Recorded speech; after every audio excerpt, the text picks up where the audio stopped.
wala tayong obligasyon na mag-implement or sundin ang mga directives from the ICC, or wala tayong obligasyon kasi we are not anymore part of the ICC or of the Rome Statute. So, ang hindi siya sakop ng jurisdiction na ng ICC, well, in a way, tayo ang Pilipinas, talaga dapat ganon, wala na. So, yung pag-invite ni I think aware ang BBM administration at of course I think the DFAs, well, the heads of the DFA, mga kung nandiyan sa DFA na they can invite Putin to go to the Philippines, because even if Putin has an ICC warrant of arrest, the Philippines always have a choice not to even, implement that, kasi nga wala naman tayong talagang obligasyon na sa ICC kasi hindi na tayo part ng ICC.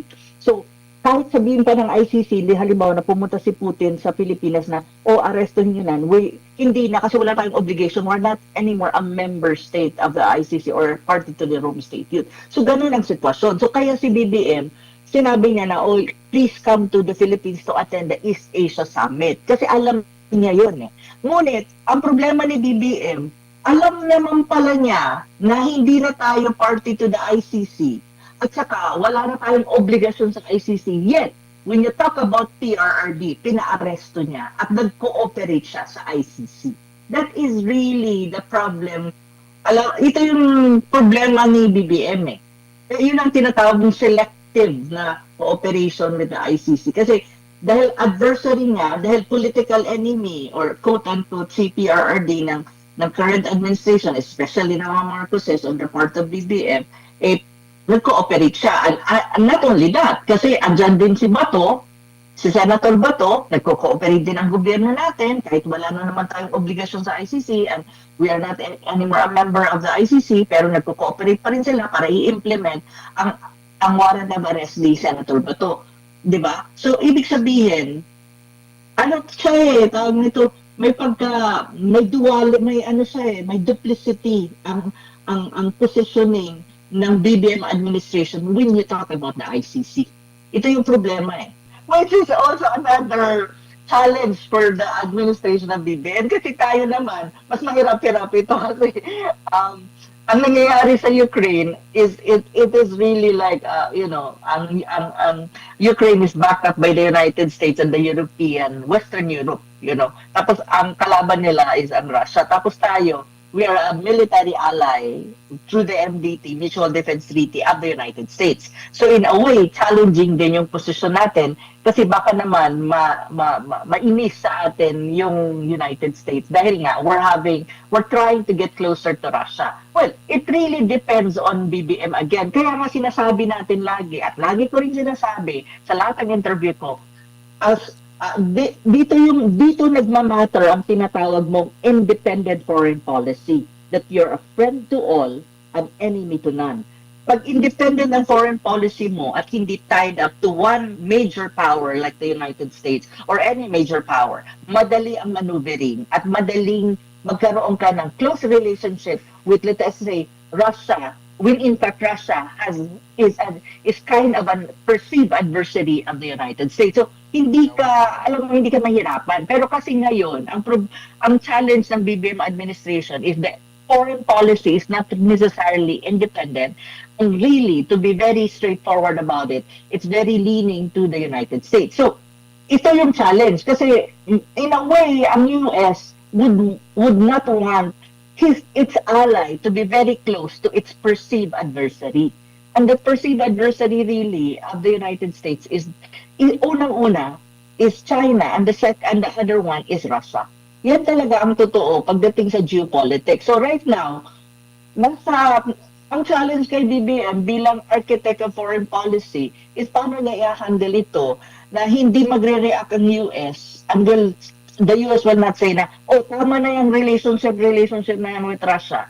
Hindi yan, wag ganyan. Or kaya nga nagkakaroon tayo ng gitgitan with China is precisely the United States also is influencing our foreign policy and using the South China Sea. So, ang hirap ng sitwasyon na yan, well, it's up to BBM, paano niya i-handle yan at ang administration niya. Pero at the end of the day, yun ang sinasabi ko lagi. The Philippines being a small country, hindi naman tayo mayaman, hindi tayo ganun kalakas as a country, kadami nating problema. ang best position really for us para ang mga sitwasyon na ganito ay maiwasan mo at makaka-maneuver ka is to have an independent foreign policy, neutral ang position mo, equidistant to all major powers, para you can maneuver and you can have closer and deeper relationship with any major powers na kahit sila ay hindi magkakaibigan, basta sila lahat ay kaibigan natin. Dapat ganun talaga ang Pilipinas para hindi ka nahihirapan at hindi ka na parang nakakalanganin ang posisyon mo. So, yun yung tingin ko. Opo, ma'am. Meron pong standing arrest warrant, no? Si President Putin sa ICC. Tapos, inimbitahan ni PBBM si Putin by November, pumunta raw ng Pilipinas para dumalo sa isa pong summit bilang the Philippines is the ASEAN chairman. Si former President Duterte, nakulong ngayon sa ICC sa ilalim ng termino ni President BBM. Anong basa mo doon, ma'am? Yan ang kailangang awit. Una, technically, the Philippines, not only technically and substantially kasi, the Philippines is not anymore a party of the Rome Statute. We're not a party to it. So, ibig sabihin, ang nag-withdraw tayo even during the time of PRRD kay President Duterte pa. So, ang issuance ng ICC warrant of arrest ni Putin, ni President Putin, nangyari yon, wala na tayo sa ICC. We're not anymore part of the ICC because we're not anymore a party to the Rome Statute. So, in a way, wala tayong obligasyon na mag-implement or sundin ang mga directives from the ICC, or wala tayong obligasyon kasi we are not anymore part of the ICC or of the Rome Statute. So, ang hindi siya sakop ng jurisdiction na ng ICC, well, in a way, tayo ang Pilipinas, talaga dapat ganon, wala na. So, yung pag-invite ni I think aware ang BBM administration at of course I think the DFAs, the heads of the DFA, mga kung nandiyan sa DFA na they can invite Putin to go to the Philippines because even if Putin has an ICC warrant of arrest, the Philippines always have a choice not to even implement that kasi nga wala naman tayong talagang obligasyon na sa ICC kasi hindi na tayo part ng ICC. So kahit sabihin pa ng ICC, halimbawa na pumunta si Putin sa Pilipinas na, arrestuhin nyo na, hindi na kasi wala tayong obligation, we're not anymore a member state of the ICC or party to the Rome Statute. So ganun ang sitwasyon. So kaya si BBM, sinabi niya na, please come to the Philippines to attend the East Asia Summit. Kasi alam niya yun eh. Ngunit, ang problema ni BBM, alam naman pala niya na hindi na tayo party to the ICC. At saka, wala na tayong obligasyon sa ICC. Yet, when you talk about PRRD, pina-aresto niya at nag-cooperate siya sa ICC. That is really the problem. Ito yung problema ni BBM eh. Yun ang tinatawag ng selective na cooperation with the ICC. Kasi dahil adversary nga, dahil political enemy or quote-unquote CPRRD ng current administration, especially ng mga Marcoses on the part of BBM, nag-cooperate siya. And not only that, kasi andyan din si Bato, si Senator Bato, nagko-cooperate din ang gobyerno natin kahit wala na naman tayong obligasyon sa ICC and we are not anymore a member of the ICC, pero nagko-cooperate pa rin sila para i-implement ang warrant of arrest ni Senator Bato. Diba? So, ibig sabihin, tawag nito, may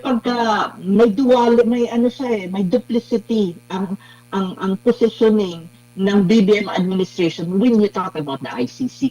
Ito yung problema eh. Kasi duplicity yan ang tawag eh. Kasi dahil political adversary niya, political enemies niya, ang mga ito, ang Duterte camp, and especially those politician allied ng Duterte at si PRRD, nakipag-cooperate. Pero i-invite niya si Putin kasi technically and substantially alam niya na, kapag pumunta si Putin sa Pilipinas, even may ICC standing warrant, pwedeng sabihin kasi ng gobyerno ng Pilipinas na, wala kaming pakialam dyan kasi we're not anymore party to the ICC at hindi kami susunod dyan.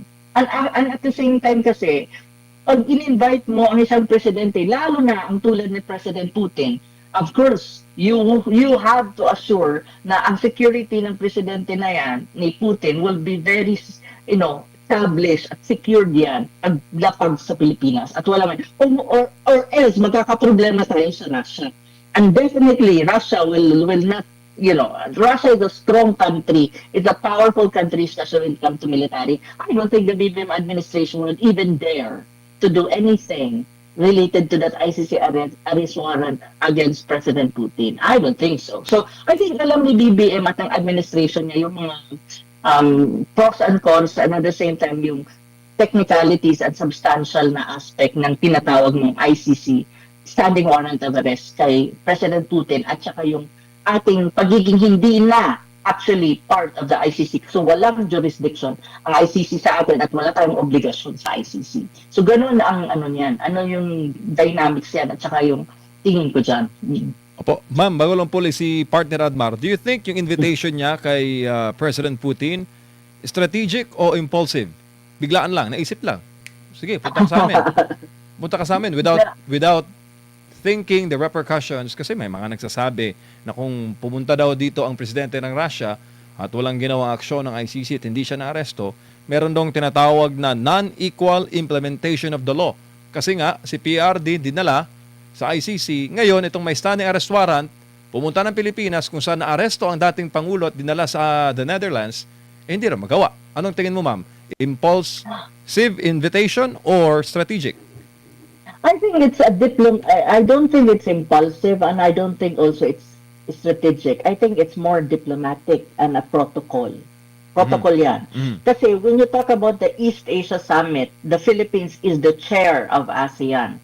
And during sa time na yan, sa November, in the same manner na nangyayari yan, kasi tayo yung host, tayo ang chair. So sa November, magkakaroon ng ganong summit. Of course, the Philippines is the host. So ang ASEAN kasi, hindi lang naman kasi sa East Asia Summit, hindi lang naman ASEAN ang pupunta, ASEAN member states ang a-attend or yung leaders ng ASEAN member states ang a-attend.